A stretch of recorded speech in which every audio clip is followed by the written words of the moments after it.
Simulan po natin ang pagdiriwang sa ngalan ng Ama at ng Anak at ng Espiritu Santo. Amen. Ang pagpapala ng ating Panginoong Jesucristo, ang pag-ibig ng Diyos Ama, at ang pagkikipagkaisa ng Espiritu Santo naway sumainyong lahat. At sumaiyo rin. Mga kapatid, tayo pong lahat ay nagkakatipon bilang isang mag-anak ng Diyos sa pagdiriwang ng banal na Eukaristiya.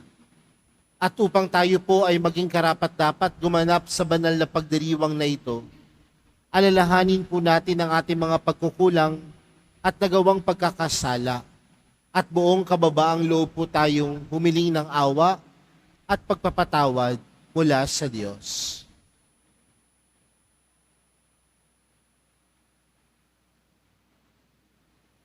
Sinugong tagapagpagaling sa mga nagsisisi, Panginoon, kaawaan mo kami. Panginoon, kaawaan mo kami.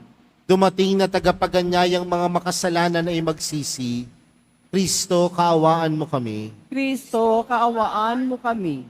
Nakaluklok ka sa kanan ng Diyos Ama para ipamagitan kami. Panginoon, kaawaan mo kami. Panginoon, kaawaan mo kami. Kaawaan tayo ng makapangyarihang Diyos, patawarin tayo sa ating mga kasalanan, at patnubayan tayo sa buhay na walang hanggan. Amen. Manalangin tayo. Ama naming makapangyarihan, niloob mong akuin ang iyong anak ang krus at kamatayan, upang ang sangkatauhay matubos at mabuhay. Ang pag-ako namin sa krus at kamatayan dito sa lupa, ayon sa diwa ng pagsunod sa iyong loob na ginanap ng iyong anak, ay mapagindapat daw ang aming kamtin, ang lubos na katubusan at pagkabuhay sa iyong piling, sa pamamagitan ni Jesucristo, kasama ng Espiritu Santo, magpa sa walang hanggan. Amen. Magsiupo muna ang lahat. Pagbasa mula sa aklat ni Propeta Jeremias. Nang pasimula ng paghahari sa Huda ni Joaquim na anak ni Josias, tumanggap si Jeremias ng pahayag mula sa Panginoon. Tumayo ka sa bulwagan ng templo at magsalita ka sa mga naninirahan sa lahat ng lungsod sa Huda na naparoon upang sumamba. Huwag kang maglilihim ng anuman. Baka sakaling sila'y makinig at tumalikod sa kanilang masamang pamumuhay. Kung magkagayon, pahihinuhod ako at hindi ko na itutuloy ang parusang inihahanda ko sa kanila dahil sa masasamang ginagawa nila.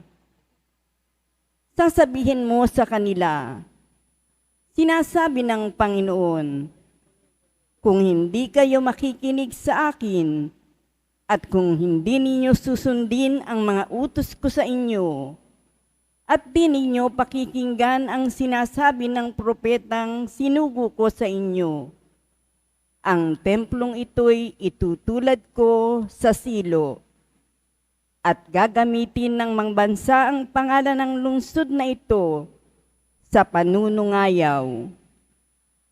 Ang pahayag na ito ni Jeremias ay napakinggan ng mga saserdote, ng mga propeta at ng lahat ng taong nasa templo ng Panginoon. Pagkatapos niyang magsalita, si Jeremias ay dinakip nila. Dapat kang mamatay. Bakit nagpahayag ka sa pangalan ng Panginoon na matutulad sa silo ang templong ito? Mawawasak ang lungsod at walang matitirang sinuman. At siya'y pinaligiran ng mga tao. Ang salita ng Diyos. Salamat sa Diyos. Panginoon, iyong dinggin, akong iyong ginigiliw. Panginoon, iyong dinggin, akong iyong ginigiliw. ang nangamumuhi ng walang dahilan, higit na marami sa buhok kong taglay. Daming sinungaling na nagpaparatang, ang hangad sa akin ako ay mapatay. Ang pag-aari kong di naman ninakaw, nais nilang kunit, dapat daw ibigay. Panginoon, iyong dinggin, akong iyong ginigiliw. Dahilan sa iyo ako'y inaglahi, napahiyang lubos sa pagkaunsyami. Sa mga kapatid, parang ako'y iba. Kasambahay ko na'y di ako kilala. Ang pagmamahal ko sa banal mong templo, matinding matindi sa kalooban ko. Sa akin bumagsak, paghamak sa iyo. Panginoon, iyong dinggin, akong iyong ginigiliw. At sa ganang akin ako'y dadalangin. Sa iyo, O Poon, sana iyong dinggin. Sa mga panahon na iyong ibigin, dahil sa dakilang pag-ibig sa akin, ang iyong pangakong pagtubos ay sundin. Panginoon, iyong dinggin, akong iyong ginigiliw. Magsitayo po ang lahat.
Sumainyo ang Panginoon. At sumaiyo rin. Ang mabuting balita ng Panginoon ayon kay San Mateo. Papuri sa iyo, Panginoon.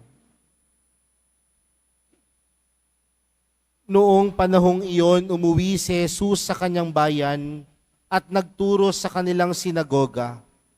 Nagtaka ang mga nakarinig sa kanya, sabi nila, saan kumuha ng karunungan ng taong ito? Paano siya nakagagawa ng kababalaghan? Hindi ba ito ang anak ng karpintero? Hindi ba si Maria ang kanyang ina? At sina Santiago, Jose, Simon at Judas, ang kanyang mga kapatid na lalaki? At dito nakatira ang kanyang mga kapatid na babae, hindi ba? Saan niya natutunan ang lahat ng ito? At ayaw nilang kilanlin siya. Kaya't sinabi ni Jesus sa kanila, ang propeta ay iginagalang kahit saan, liban sa kanyang sariling bayan at sa kanyang sariling sambahayan.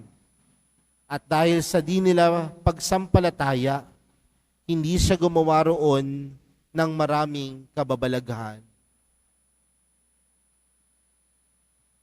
Ang mabuting balita ng Panginoon. Pinupuri ka namin, Panginoong Heso Kristo. Magsiupo muna tayong lahat. Mga kapatid, ngayong pong araw na ito ay unang Biyernes sa buwan ng Agosto.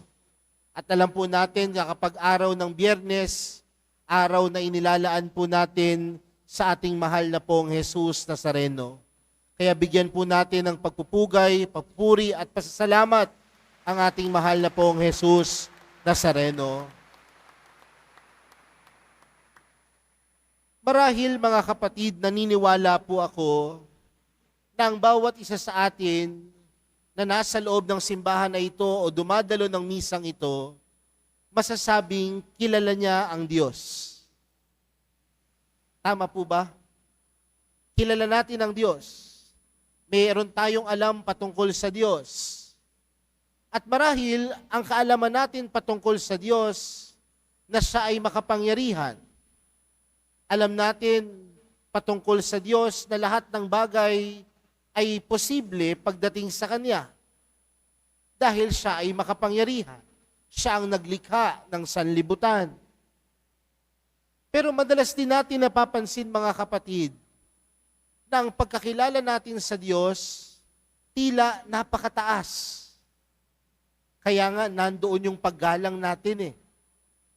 Ang tingin natin sa Diyos, tila napaka-espesyal. Kaya nga, binibigay natin ang pinakamaganda, ang pinaka-kaaya-aya pagdating sa Diyos. Tama po ba? Pero aminin man natin o hindi, mga kapatid, ang mga deboto ng mahal na pong Jesus Nazareno, kapag tanungin mo sila, bakit ka nagsisimba sa Quiapo? Ang madalas na kasagutan nila, Father, deboto po ako ng mahal na pong Jesus Nazareno, nagsisimba po ako sa Quiapo. Bakit?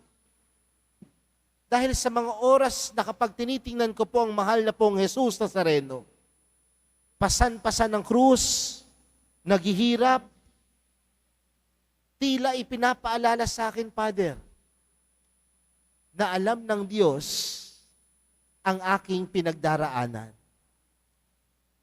Alam ng mahal na pong Jesus Nazareno ang bigat na pinapasan ko araw-araw. Tama po ba? Kapag tinitingnan natin ang mahal na pong Jesus Nazareno, hindi nakaupo sa magarbong upuan, hindi nakakapa, walang korona. Ngunit, kapag tinitingnan natin siya, nararamdaman natin na tayo ay kaisa niya. Bakit ko sinisimulan sa ganitong pamamaraan ang ating pagninilay sa gabing ito? Mapapansin po ninyo sa ating ebanghelyo, si Jesus ay bumalik doon sa bayan na kanyang kinalakhan. Saan po ito?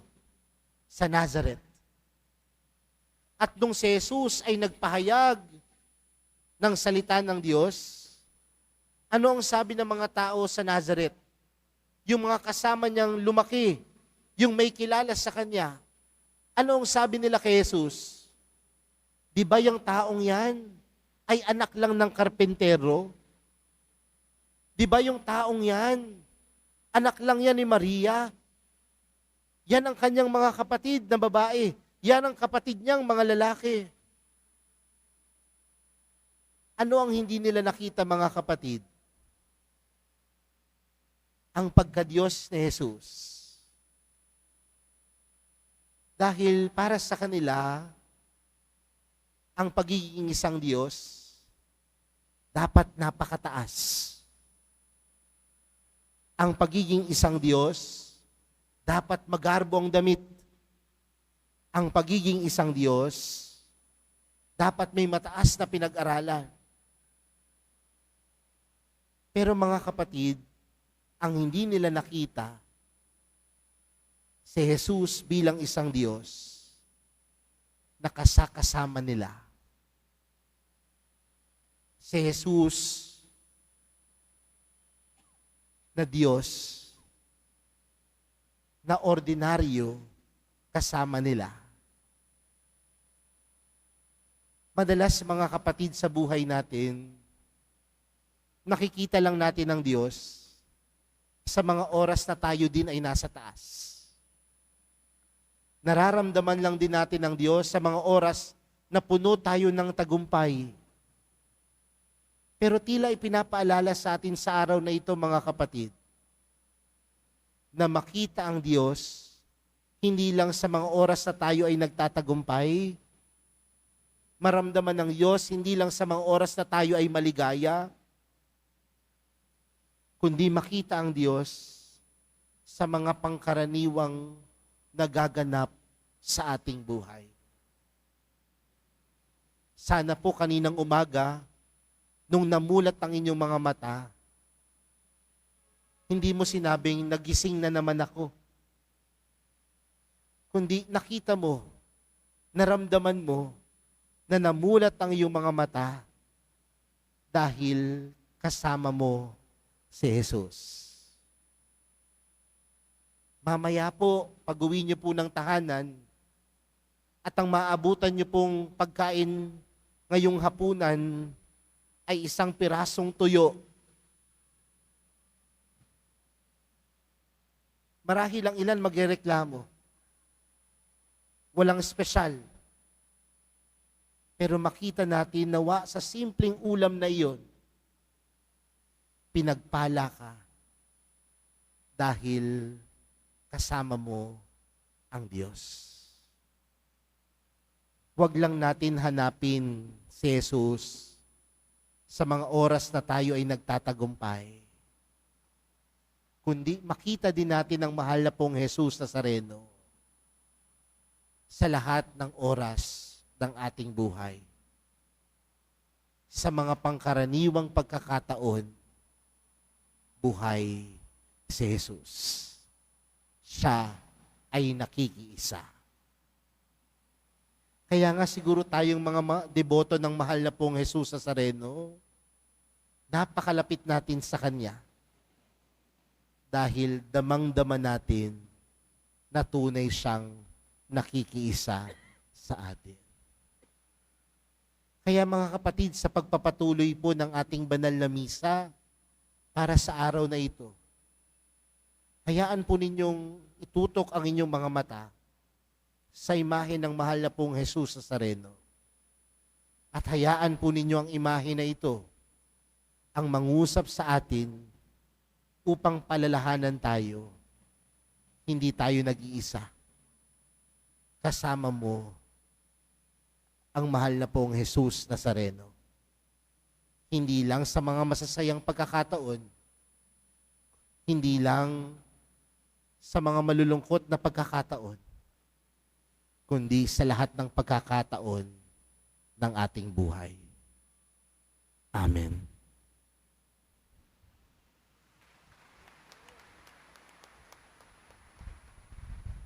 Pagsitayo na po ang lahat. Mga minamahal kong mga kapatid, idulog natin sa mahal na pong Jesus Nazareno ang ating mga kahilingan, taglayang matibay na pananampalataya sa Kanyang pagkadiyos, ang tapat na pag-asa sa Kanyang kapangyarihan, at ang maningas na pag-ibig sa Kanyang puso.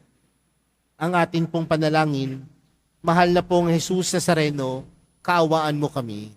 Mahal na poong Jesus Nazareno, kaawaan mo kami. Upang ang Eukaristiya na ating tinatanggap sa komunyon at inihahandog sa misa bilang alaala ng mga hirap na mananakop ay magdulot sa atin ng wagas na pagmamahal sa Diyos at sa kapwa. Manalangin tayo. Mahal na poong Jesus Nazareno, kaawaan mo kami. Upang ang panalangin ni Jesus Nazareno sa halamanan ng Getsemani na dito'y pinawisan siya ng dugo ay maghasik sa atin ng pagkahilig sa panalangin na siyang mabisang lunas sa lahat ng karamdaman ng tao. Manalangin tayo. Mahal na poong Jesus Nazareno, kaawaan mo kami. Upang ang kanyang koronang tinik, damit na purpura at krus ay magpaalala sa atin ang kanyang mga aral at simulain bilang hari ng sanlibutan ay dapat maghari sa ating isipan, angkan at lipunan. Manalangin tayo. Mahal na poong Jesus Nazareno, kaawaan mo kami. Upang sa bisa ng kanyang pagpapasan ng krus sa mga lansangan sa Jerusalem, ay matuto tayong makiramay at makihati sa mga kahirapan at tiisin ng kapwa. Manalangin tayo. Mahal na poong Jesus Nazareno, kaawaan mo kami.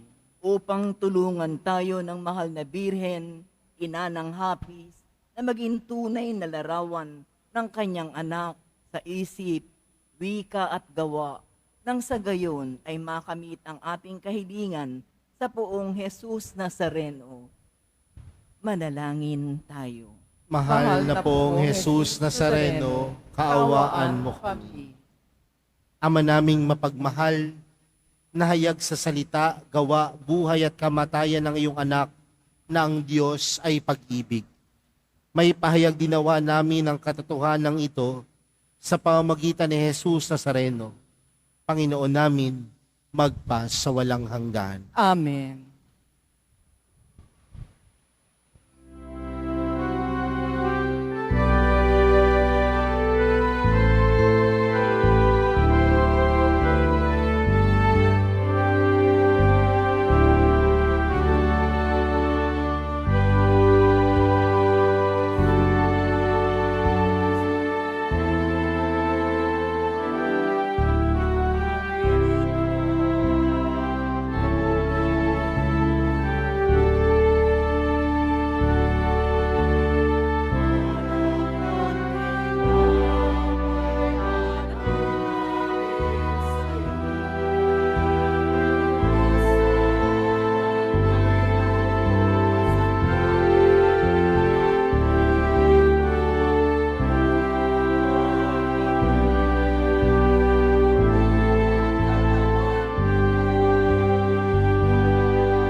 Magsitayo na po ang lahat. Manalangin po kayo mga kapatid upang ang paghahain natin ay kalugdan ng Diyos amang makapangyarihan. Tanggapin nawa ng Panginoon itong paghahain sa iyong mga kamay, sa kapurihan niya at karangalan, sa ating kapakinabangan, at sa buong sambayanan niyang banal. Ama naming lumikha sa ikapagpapatawad ng mga kasalanan, maganap nawa ang paghahain ito na sa dambana ng krus ay siyang pumawi sa kasalanan ng buong mundo, sa pamamagitan ni Jesucristo kasama ng Espiritu Santo, magpa sa walang hanggan. Amen. Sumainyo ang Panginoon. At sumaiyo rin, Itaas sa Diyos ang inyong puso at diwa. itinaas na namin sa Panginoon. Pasalamatan natin ang Panginoong ating Diyos. Marapat na siya ay pasalamatan. Ama naming makapangyarihan, tunay ngang marapat na ikaw ay aming pasalamatan. Iyong ipinasyang sa kahoy na krus, ang sangkatauhay tubusin ni Jesus. Sa punong kahoy nagkapuwang ang kamatayan, sa kahoy na krus itinanghalang pagkabuhay. Sa punong kahoy na naigang sumuway sa iyo, sa kahoy na krus, siya'y nadaig ng masunuring anak mo. Kaya kaisa ng mga anghel na nagsisiawit ng papuri sa iyo, nang walang humpay sa kalangitan, kami nagbubunyi sa iyong kadakilaan.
Magsinuhod po ang lahat. Ama naming banal, ikaw ang bukal ng tanang kabanalan. Kaya't sa pamamagitan ng iyong Espiritu, gawin mong banal ang kaloob na ito upang para sa amin maging katawan at dugo ng aming Panginoong Heso Kristo. Bago niya pinag-iisang kusang loob na maging handog, hinawakan niya ang tinapay, pinasalamatan kaniya, pinaghati-hati niya iyon, iniabot sa kaniyang mga alagad at sinabi, "Tanggapin ninyong lahat ito at kanin. Ito ang aking katawan na ihahandog para sa inyo."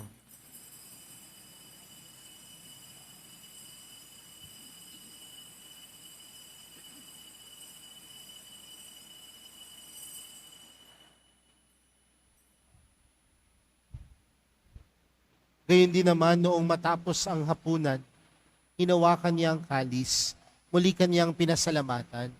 Iniabot niya ang kalis sa kaniyang mga alagad at sinabi, "Tanggapin ninyong lahat ito at inumin. Ito ang kalis ng aking dugo, ng bago at walang hanggang tipan. Ang aking dugo na ibubuhos para sa inyo at para sa lahat, sa ikapagpapatawad ng mga kasalanan. Gawin niyo ito sa pag-alala sa akin."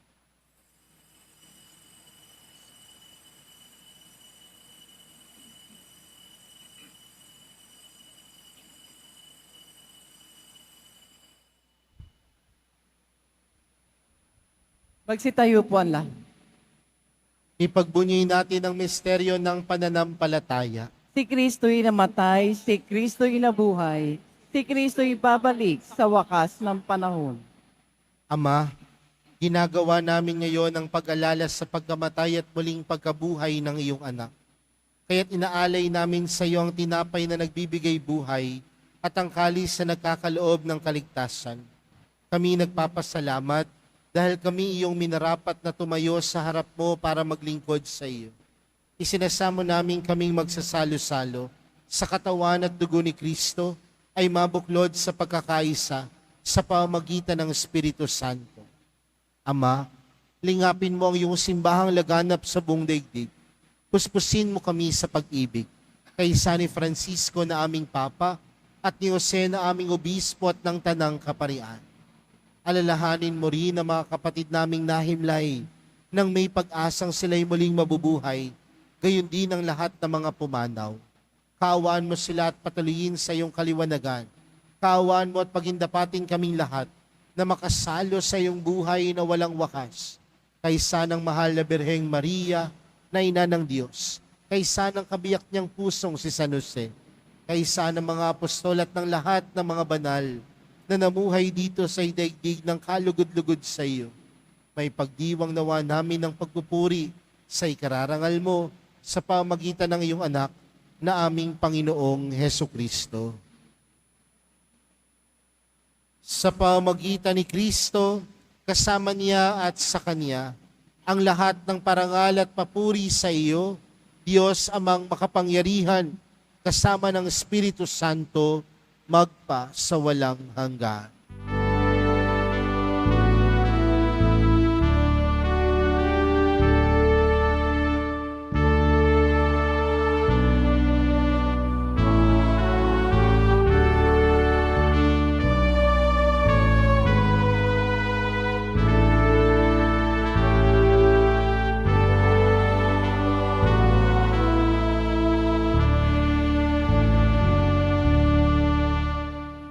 Lumapit po tayo sa Ama natin sa langit sa panalangin itinuro sa atin ni Jesus.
Hinihiling po namin kami adyas sa lahat ng masama, pagkalooban ng kapayapaan araw-araw, iligtas sa kasalanan at ilayo sa lahat ng kapahamakan, samantalang aming pinananabikan ang dakilang araw ng pagpapahayag ng tagapagligtas naming si Jesucristo. Sapagkat iyo ang kaharian at ang kapangyarihan at ang kapurihan magpakailanman. Amen. Panginoong Jesucristo, sinabi mo sa iyong mga apostol, kapayapaan ang iniwan ko sa inyo. Ang aking kapayapaan ang ibinibigay ko sa inyo. Tunghayan mo ang aming pananampalataya at huwag ang aming pagkakasala. Pagkalooban mo kami ng kapayapaan at pagkakaisa ayon sa iyong kalooban, kasama ng Espiritu Santo, magpa sa walang hanggan. Amen. Ang kapayapaan ng Panginoon ay laging sumainyo. At sumaiyo rin. Magbigayan po kayo ng kapayapaan sa isa't isa.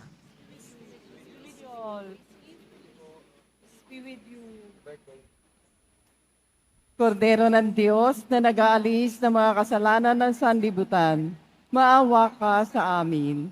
Kordero ng Diyos na nag-aalis ng mga kasalanan ng sanlibutan, maawa ka sa amin. Kordero ng Diyos na nag-aalis ng mga kasalanan ng sanlibutan, ipagkaloob mo sa amin ang kapayapaan. Magsiluhod po ang lahat.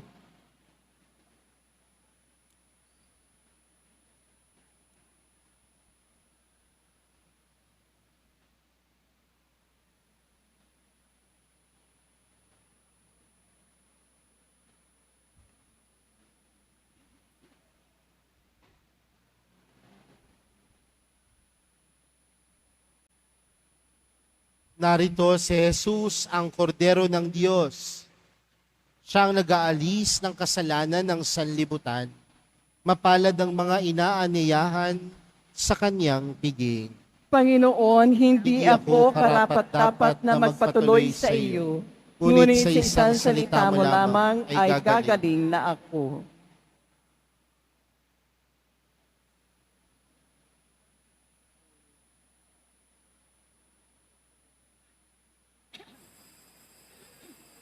Para sa lahat ng tatanggap ng banal na komunyon, sasagot po tayo ng amen pagkasabi ng pari o ng lay minister ng katawan ni Kristo at isubo agad sa bibig bago umalis sa harapan ng pari o lay minister.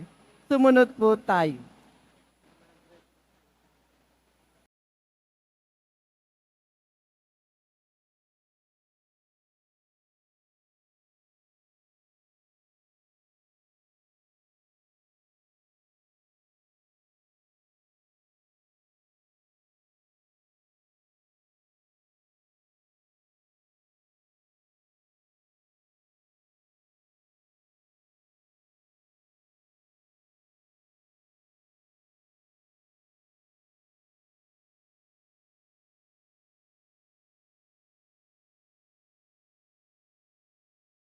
Na po ang lahat. Manalangin tayo. Panginoong Hesukristo, kaming nagsalo-salo sa banal na pakikinabang ay nakikiusap sa iyo ng mga nasagip ng kahoy na krus na nagbibigay buhay ay iyong ihatid sa pagkabuhay sa kalawalatian sapagkat ikaw ang Panginoon magpa sa walang hanggan. Amen. Sumainyo ang Panginoon. At sumaiyo rin. Mahal na pong Jesus Nazareno, inihayag mo sa pamagitan ng krus ang walang maliw na pag-ibig ng Diyos sa sangkatauhan. Pakinggan mo ang kahilingan ng iyong angkan na nagsusumamo sa iyo. Makamtanawa nila ang iyong katugunan at tanggapin ang kasagutan na may utang na loob na tinatanaw. Basbasan din po ninyo ang mga daladala nilang mga imahen at dasalan. Sa pamagitan ng bendisyon na ito, naway maalala nila ang mga pangako nila noon sa binyag, na ikaw ang kanilang ibigin at paglilingkuran bilang Panginoon, magpa sa walang hanggan. Amen. At pagpalain po kayong lahat ng makapangyarihang Diyos, Ama, Anak at ng Espiritu Santo. Amen. Humayo kayong taglayang kapayapaan ng Poong Jesus Nazareno. Salamat sa Diyos.